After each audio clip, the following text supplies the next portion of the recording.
Bien, amados hermanos, feliz día del Señor. El solo título de nuestra predicación en esta mañana sugiere, de cierta manera, que nuestra exposición tendrá un carácter un tanto temático. Al menos alumbraremos un par de facetas de lo que el título obliga.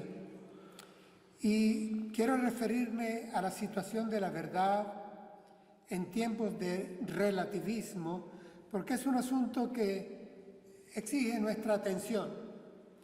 Y exige nuestra atención porque tiene vigencia. Y tiene vigencia porque tiene presencia social. De entrada, quisiera leer el único versículo que tomaré como guía de comienzo y volveré a tomar al final. Carta del apóstol Pablo, primera a Timoteo, un joven griego que dirigía una iglesia. Dice así la palabra del Señor. Escribe el apóstol a los gentiles. La casa de Dios, que es la iglesia del Dios viviente, es columna y baluarte de la verdad. Repito, la casa de Dios, que es la iglesia del Dios viviente, es columna y baluarte de la verdad. Primera de Timoteo 3:15. A manera de introducción, me veo forzado a definir algunos términos para que sepamos qué terreno estamos pisando. El primero de ellos es verdad.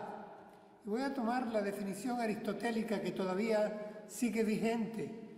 Verdad es la coincidencia entre lo que se afirma y el hecho, la realidad que se quiere afirmar. Coincidencia entre lo que se afirma y el hecho sobre el cual se está pronunciando la persona. Si hay coincidencia, hay verdad. Pero también Aristóteles ampliaba más y decía, no solamente es la coincidencia entre la afirmación y el hecho, sino también cualquier descripción sólida y sostenible de algún fenómeno, de algún proyecto, de alguna idea y sobre todo de alguna cosmovisión. Una descripción sólida, sostenible de alguna visión del mundo. Esto también es verdad. Hermanos, si nos metemos en el terreno filosófico, nos vamos a apartar de lo que debemos servir desde este púlpito. Pero debo de recordarles que la filosofía nace en el ambiente de la Grecia antigua. Los primeros grandes filósofos de allí fueron. Y ellos hablaron de la verdad. La palabra en griego es aletheia. Heráclito, Tales, Protágoras, hablaban de la verdad, pero la verdad como un conocimiento teórico y engastada en ese humanismo de tal manera que se le confía al hombre la responsabilidad de adquirir el conocimiento y llegar a la verdad. Este era el pensamiento griego. Es conocimiento, la verdad, pero descansa en la capacidad del hombre, en el desarrollo que el hombre quiera poner para alcanzar esa verdad. Es diferente cuando hablamos de la cultura judeocristiana. La cultura judeocristiana, fíjense que no la llamo filosofía, como sí llamé a la griega, a la helenística. La cultura judeocristiana, de la cual nosotros formamos parte, En la Sagrada Escritura, en hebreo, usa un vocablo que es semet. Y hermanos, recordemos por un instante una peculiaridad que tenía el pueblo hebreo, el pueblo judío. El pueblo judío había nacido de Dios. Su cultura, en gran parte, llevaba la impronta, la huella de Dios. Y su concepto de la verdad estaba asociado indivisiblemente, vinculado a Dios, al yo soy. De tal manera que cuando pensamos en la palabra verdad en el Antiguo Testamento, en el pueblo judío, no podemos pensar igual que cuando tratamos el tema de la verdad en el ambiente griego. Para los judíos la verdad era relacional, vivencial, les venía de Dios, aceptaban revelación de Dios, no tenían conflicto entre verdad y revelación y aceptaban que la verdad sobre la creación del mundo, la verdad sobre el sustento del cosmos, la verdad sobre Dios mismo, la verdad sobre el hombre, la verdad sobre las circunstancias, sobre el origen y el destino, el curso de la historia. Todo esto el pueblo hebreo lo asociaba con Yahvé, con su Dios. Era una verdad que me he atrevido a llamar fundacional, porque el pueblo hebreo fue fundado de Abraham, Isaac y Jacob por Dios mismo, y entonces de él había bebido la verdad, la revelación estaba presente.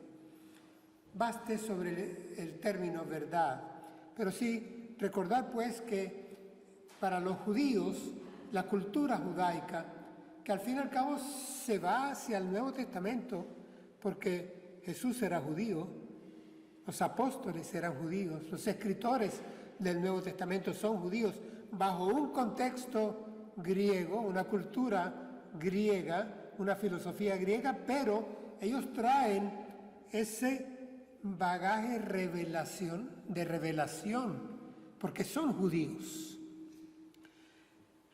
¿Y qué decir de lo que va a ser principal en esta mañana? El relativismo. El relativismo se puede definir en forma de dos grandes bloques. No se aceptan verdades absolutas. No se aceptan absolutos. En asuntos teologales no hay absolutos.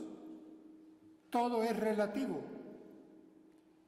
Y en materia de comportamiento, el bien y el mal se la juegan, porque también son relativos. No hay absolutos en el bien y en el mal. Esto no es paja teórica, hermanos. Esto es lo que vivimos hoy. Lo que es bien para ti es mal para mí. Lo que en Oriente es mal, pues en Occidente es bien.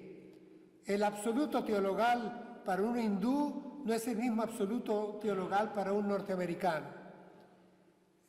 Es decir, concepciones y comportamientos, todo lo que tenga que ver con teología y con moral, se está moviendo bajo el lema de que todo es relativo. El eslogan principal del relativismo, por lo tanto, es liberarnos de los dogmatismos. Miren, esto es un asunto de conversación. ¿Cuántas veces nosotros nos acontece en nuestras conversaciones normales, naturales? O lo vemos en la televisión. Tú tienes tu verdad, le dice uno al otro, esta es la mía. Es un asunto de opciones. Tú has optado por creer esto, yo he optado por creer esto otro. Me llama la atención cuánto a veces en un programa político de televisión ponen un video con evidencia y audio, y aquí hay dos opinadores que atacan el comportamiento, aquí hay otros dos que lo defienden con igual pasión. unos y otros. Estos tienen su verdad, estos tienen la suya. Para ellos esto es una realidad, para esto esta es otra realidad. Eso está sucediendo, hermanos. Relativismo en el comportamiento. Ella hizo esto. Sí, eso estuvo mal. No, un momento. Eso estuvo bien. El mal estuvo aquí. Y empezamos a relativizar la moral y lo teologal. Entonces se nos dice que en el siglo XXI tenemos que liberarnos de los dogmatismos.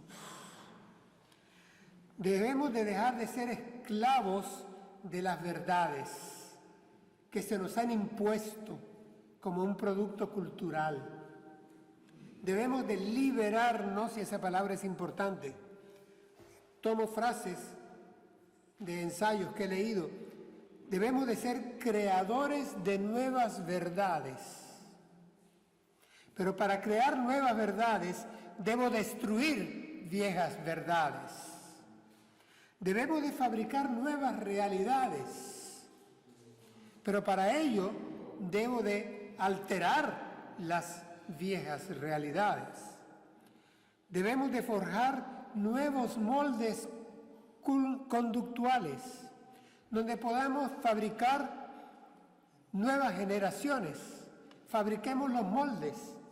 Los moldes los tenemos en la educación, en las redes sociales, en los medios tradicionales, televisión, internet, WhatsApp, YouTube, TikTok, Instagram. Vamos a forjar nuevas conductas. Debemos de construir, pues, una nueva realidad donde todo vale. ¿Les suena familiar? Donde todo vale. Con tal de que no le hagas daño a otro, todo vale. Cada quien hace de su camisa un sayo, a como le venga en gana. Me hace recordar cómo termina la narración del libro de Jueces. El libro de Jueces nos cuenta cómo fueron los primeros traspiés del pueblo hebreo una vez que cesaron los patriarcas y empezaron a aparecer algunos jueces. El último versículo dice que allí cada quien hacía lo que le daba la gana. Así termina el libro. Más fatal no podría ser. Allí cada quien hacía lo que le daba la gana. Bueno, nosotros lo tenemos en una expresión muy nuestra. Yo hago lo que me da la real gana.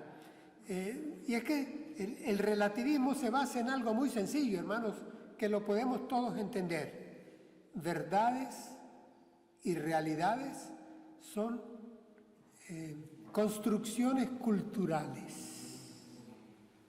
Y hay que exaltar la libertad individual. Me parece fascinante. Debe ser. Exaltemos la libertad del hombre. Es un valor. Que cada hombre sea libre, ¿sí? Pero para esto se han unido el humanismo, el individualismo, y ahora se le añade como condimento el relativismo.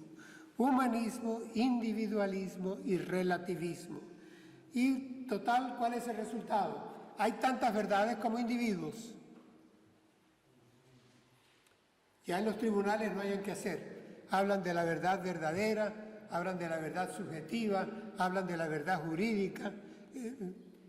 Cada quien dice que tiene la verdad. Aparentemente no hay nada más democráticamente y mejor distribuido que la verdad. Cada quien piensa que la posee. Tú tienes tu verdad, yo tengo mi verdad, ellos tienen su verdad. La conjugamos con todos los pronombres. Hay pues un no definitivo a los absolutos en materia teologal y en materia moral, que es lo que me ocupa.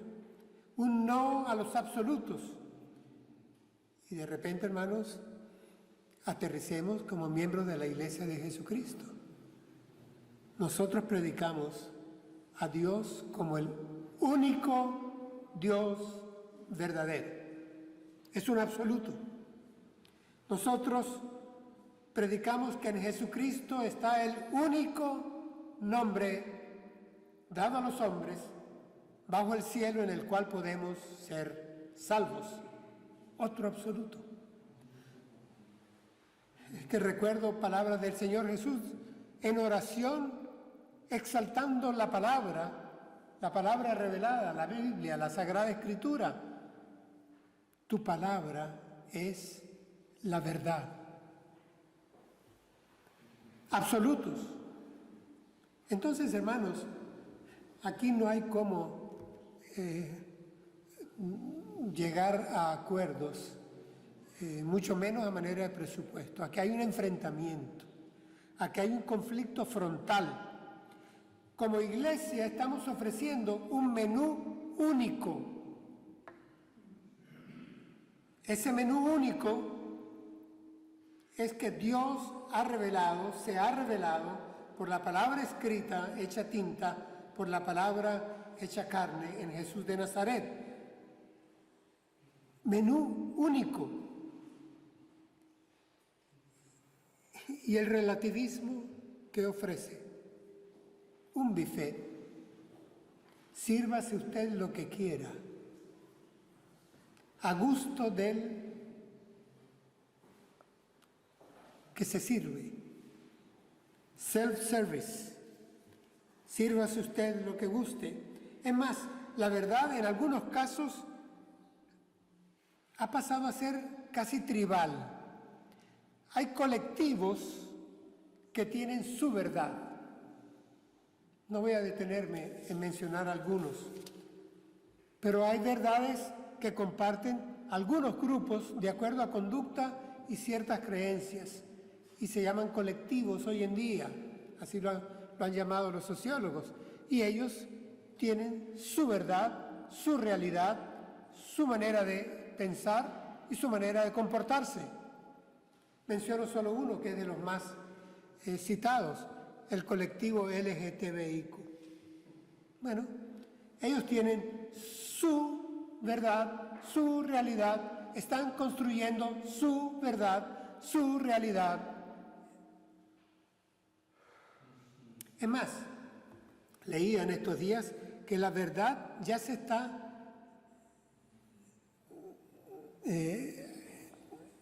alcanzando niveles exclusivamente individuales, personales. Y este escritor la llamaba la verdad propia. Es muy existencialista. Es aquello de que esta es mi verdad y no me importa si tú la compartes, pero esta es la mía. Y esta es mi realidad, y esta es mi manera de pensar, y esta es mi moral, y no me importas tú, ni lo que digan las leyes, ni lo que diga la sociedad, ni el vecino, ni el pariente. Una verdad propia, la llamaba. Yo he querido agregar que la verdad se ha privatizado. La verdad hoy en día en nuestros medios de comunicación, en nuestra sociedad y en la mente de nuestros vecinos se está descuartizando, se está diluyendo, usemos el término, se está relativizando. Hay incluso un desprecio a priorístico de entrada hacia quien enarbole alguna verdad universal. Eso ya se ve como para echarlo a la basura de la historia por anticuado. Mucho más si alguien cita que es creyente en Dios y que Dios se ha revelado y que hay palabra de Dios, y nosotros en nuestra confesión de fe decimos que la Biblia, las Sagradas Escrituras, son nuestra norma de fe y conducta, conocimiento teologal y conducta moral. Esto es escándalo, hermanos. Esto va contracorriente y hay enfrentamiento total con el relativismo que nos rodea. Tenía una videoconferencia con algunos pastores y hermanos de América la madrugada del viernes, y conversamos sobre cómo la viralidad hoy importa más que la veracidad. ¿Me oyen los jóvenes? Es más importante ser viral y coleccionar likes y seguidores o suscriptores. Es más importante la viralidad en las redes sociales. Alguien podría decirme que el relativismo tuvo algunas expresiones en la filosofía griega. Sí, es cierto, hermanos, pero yo no voy a quedarme dormido allá muchos siglos atrás. Yo quiero decirles que hoy por hoy, el relativismo tiene una especial fuerza porque está utilizando el aparato comunicacional que antes no existía. Está utilizando legislaciones coercitivas que hacen que algunos de los que tengamos que tomar micrófono tengamos que cuidarnos del discurso para no ser imputados legalmente. Fabricándose leyes que limitan la expresión hacia el lado que conviene y hacia el lado que no conviene. Son leyes sesgadas. Un historiador y filósofo, comienzo del siglo pasado, Alexandre Koyré, escribió lo siguiente: las masas creen todo lo que se les dice, a condición de que se les diga con la suficiente insistencia y se le halaguen sus pasiones, su odio y su miedo. ¿Nos damos cuenta de esto? La gravedad del asunto. Las masas creen todo lo que se les dice a condición de que se les diga con la suficiente insistencia lo que halague sus pasiones, su odio y su miedo. Sí, así es. Ya lo hemos dicho en anteriores oportunidades, en algunos talleres o en pequeños grupos, quien controla los medios controla las mentes, y quien controla las mentes controla las conductas, y se construyen nuevas verdades y se construyen nuevas realidades, nuevos comportamientos, nuevas concepciones. De paso, el relativismo hoy en día está utilizando algo que los griegos no usaron, y es etiquetas descalificadoras, etiquetas denigrantes a quienes nos oponemos a esa relativización. Se nos dice que somos intolerantes, que somos facha, que somos mente estrecha, que somos exclusivistas, que somos fanáticos. Agréguele usted lo que quiera. Se nos descalifica porque en el relativismo, hermanos, denuncio con autoridad que hay un supremacismo. Se creen superiores a los que mantenemos la fe y la conducta de acuerdo a la palabra de Dios, a las Sagradas Escrituras o a la Santa Biblia. Hermanos, el relativismo corre por las venas de la ideología progre. Lo repito, va a sonar mal a algunos oyentes, pero el relativismo corre por las venas de las ideologías que se llaman a sí mismos progre o progresistas en esta Europa, en Estados Unidos, en el Reino Unido, en Australia y en América Latina, la América hispana, en el mundo occidental. Interesante que el relativismo no ha podido hacer la misma huella ni la misma influencia en el mundo oriental. pero en Occidente hace de las suyas. ¿Qué nos queda a nosotros como iglesia? Solo dos alternativas. Frente a esta realidad que ustedes pueden comprobar con solo salir del templo, o cedemos o luchamos, o nos rendimos o lo enfrentamos. Hermanos, yo no exagero cuando les diga que, y lo voy a hacer, que el relativismo hoy en día se ha canonizado. Y lo han canonizado los que enarbolan las banderas del laicismo y del secularismo. Y han creado una nueva Inquisición en donde han de quemar las verdades absolutas, las conductas morales conocidas, sustentadas por la fe judeocristiana. Y en esa hoguera, en nombre de la libertad, se da la nueva y moderna Inquisición. Estamos viviendo ya la dictadura del relativismo. Y este relativismo intenta neutralizar toda convicción que le sea adversa, de alguna manera neutralizarla, pero que no se note mucho. Ha de hacerse con elegancia, ha de hacerse con pases toreros, pero hay que... ¿cómo hacerlo? Bueno, invocando tolerancia. Entonces se nos pide a nosotros que ejerzamos tolerancia.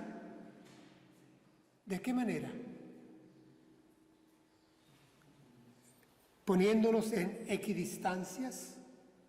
Vamos, aquello de que todos los caminos conducen a Roma, que todas las religiones al fin y al cabo tienen algo de bueno, buscan las buenas costumbres y buscan a Dios. Somos más o menos iguales, veamos en qué coincidimos, no veamos nuestras diferencias. Se nos casi exige que no enarbolemos nuestra doctrina,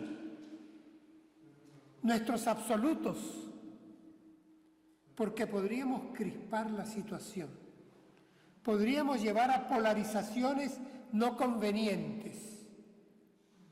Bueno, se me está pidiendo rendición, se me está pidiendo es que yo normalice las nuevas verdades, las nuevas realidades, las nuevas concepciones, los nuevos discursos, las nuevas conductas que están patrocinando en nombre del progreso de la humanidad. Eso es lo que se me está pidiendo, en nombre de la libertad.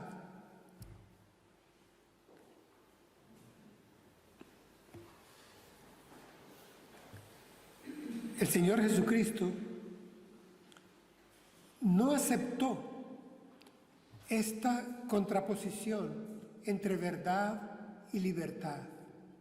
Y voy a leer de él, cuando le habla a sus discípulos.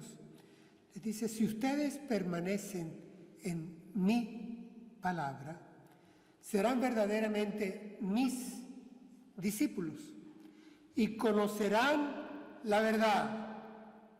Y la verdad los hará libres. No hay contraposición entre la verdad encarnada, no abstracta, al estilo griego. El verbo se hizo carne. La verdad encarnada en Jesús de Nazaret y la libertad que Jesús de Nazaret promete, ofrece y cumple. No hay contraposición. Mi palabra, mis discípulos, y conocerán la verdad, y la verdad, él había dicho ya, yo soy el camino, yo soy la verdad, yo soy la vida. Él es la verdad y él promete libertad. El apóstol habría de escribir, a libertad habéis sido llamados en Cristo Jesús.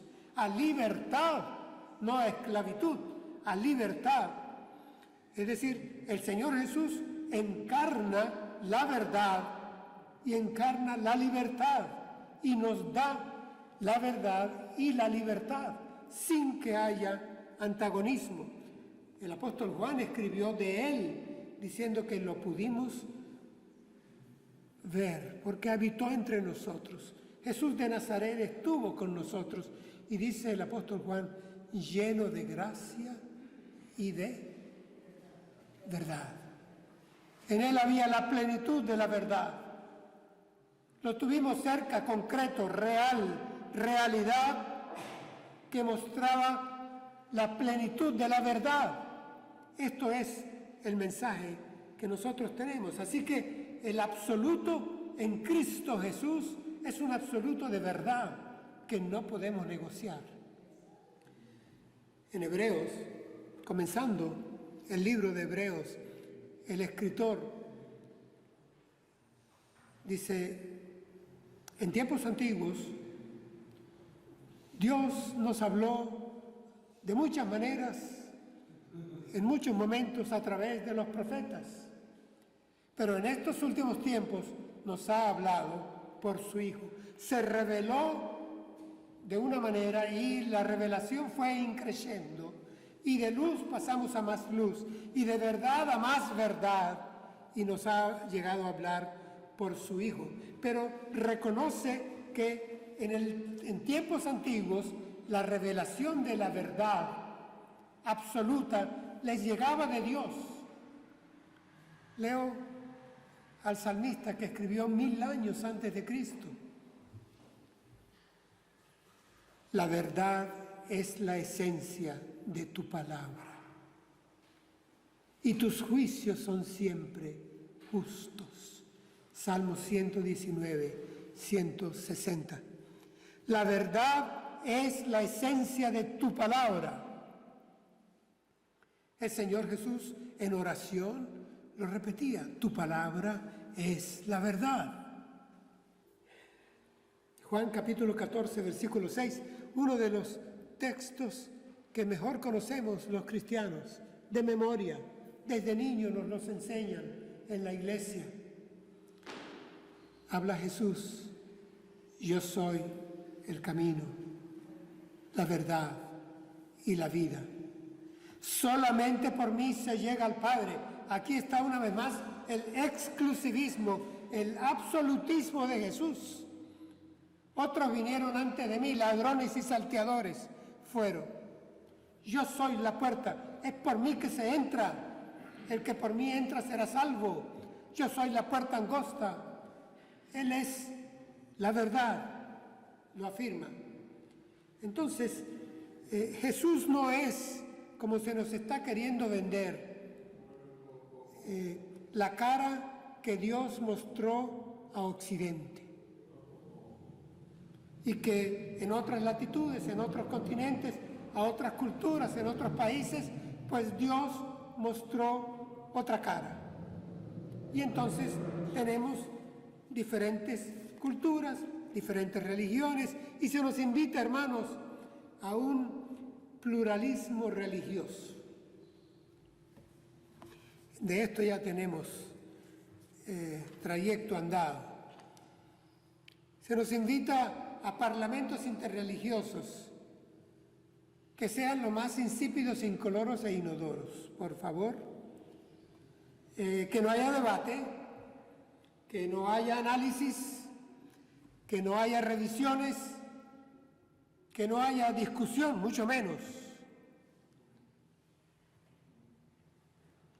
¿Les suena familiar? Voy a citar a Martín Lutero.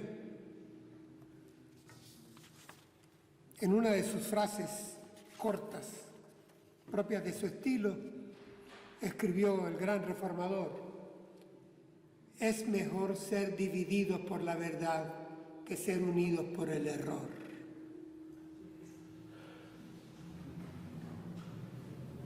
¿Relativismo para qué?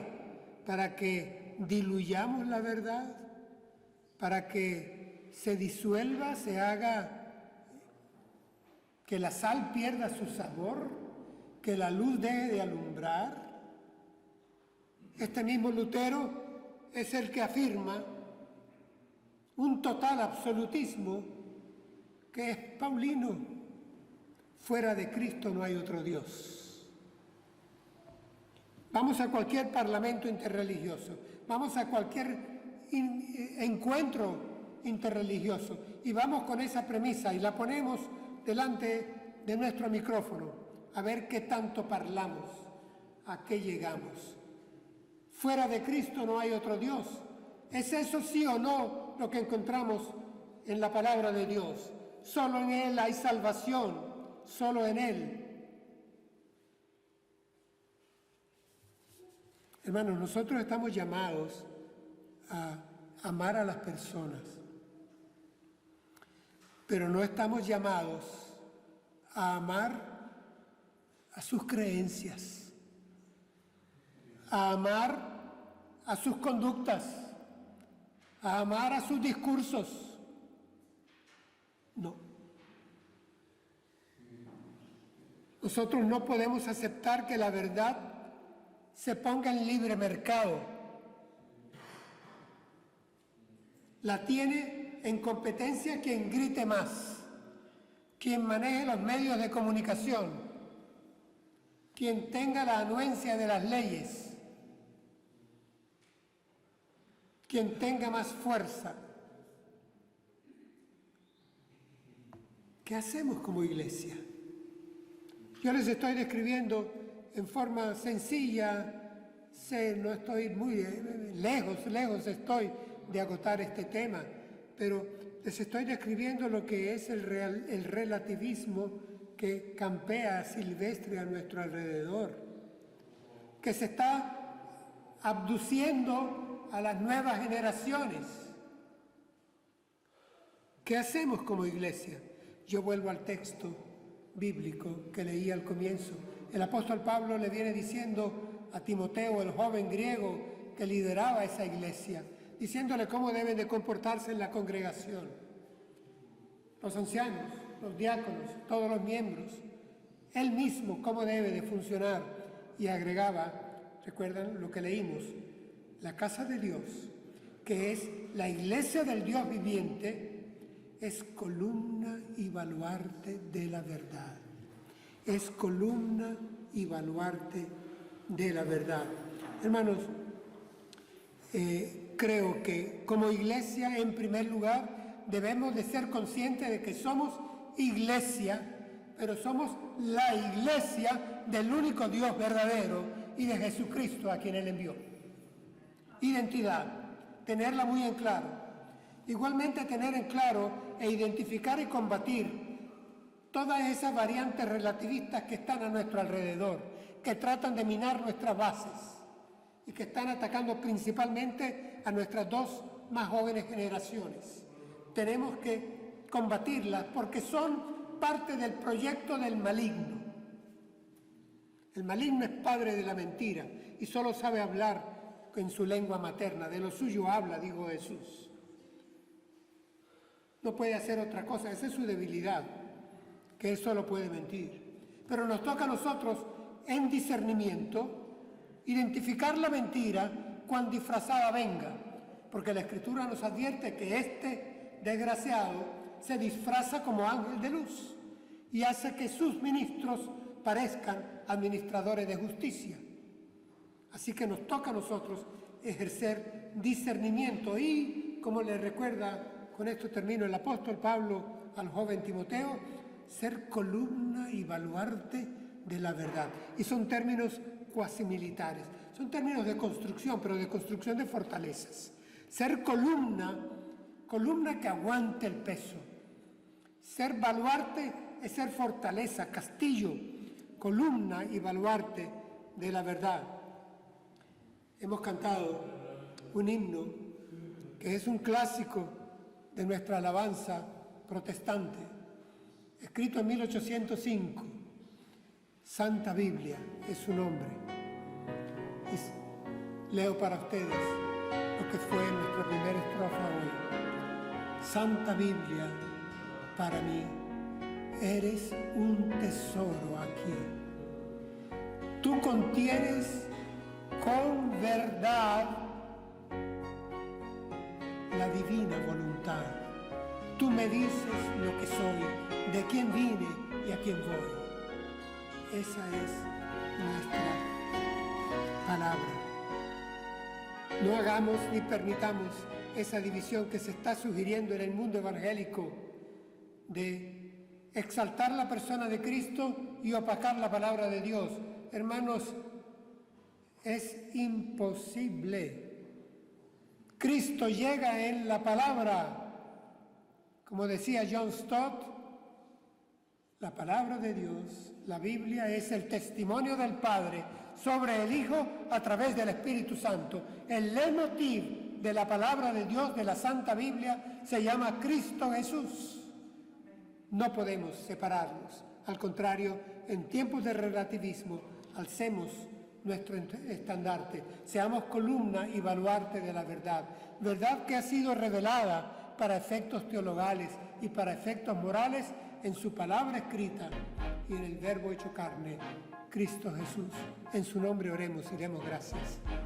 Amén.